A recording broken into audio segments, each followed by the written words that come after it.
നമസ്കാരം. Raf talk ഫുട്ബോളിലേക്ക് ഏവർക്കും സ്വാഗതം. ഇന്റർ മിലാനെ അൽ ഇത്തിഹാദ് പരാജയപ്പെടുത്തിയിരിക്കുന്നു. ഏകപക്ഷീയമായ 2 ഗോളുകൾക്കാണ് അൽ ഇത്തിഹാദിന്റെ വിജയം. സൂപ്പർ താരം മൂസ ഡിയാബിയാണ് 2 ഗോളുകളും നേടിയിരിക്കുന്നത്.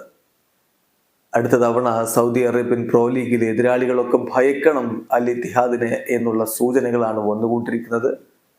ലോറൻ ബ്ലാങ്കിന്റെ കീഴിൽ അവർ നന്നായിട്ട് ഒരുങ്ങുകയാണ്. മികച്ച ടീമായിട്ട് അൽ ഇത്തിഹാദ് മാറിയിട്ടുണ്ട്. അതിൻ്റെ ഏറ്റവും പുതിയ തെളിവാണ് ഇന്റർ മിലാനെ പോലൊരു ടീമിനെ വളരെ കംഫർട്ടബിളായിട്ട് തോൽപ്പിച്ചിരിക്കുന്നു എന്നുള്ളത്. ഇന്റർ മിലാൻ ശക്തമായ നിരയെ തന്നെയാണ് കളിക്കളത്തിലേക്ക് ഇറക്കിയിട്ടുണ്ടായിരുന്നത്.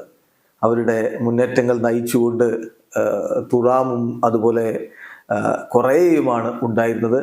ഒപ്പം മധ്യനിരയിലെ ബഴല്ലയും ചലനോളും അടങ്ങുന്ന അവരുടെ പ്രധാന താരങ്ങളൊക്കെ ഉണ്ടായിരുന്നു.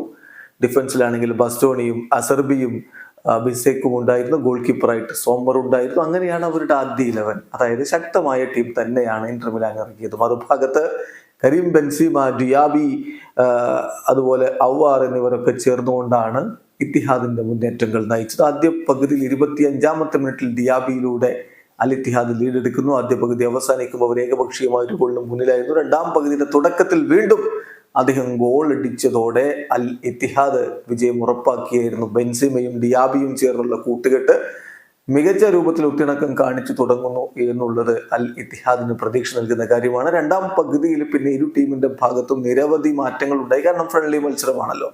അങ്ങനെയാണെങ്കിലും ഒടുവിൽ 2-0 അൽ ഇത്തിഹാദ് വിജയിച്ചു കയറി. അത് അവരുടെ ആത്മവിശ്വാസം വർദ്ധിപ്പിക്കുന്നത് തന്നെയാണ്. വീഡിയോ അവസാനിക്കുന്നു. ഫുട്ബോൾ ലോകത്തെ കൂടുതൽ വിശേഷങ്ങളുമായി റാഫ് ടോക്സ് എത്താം.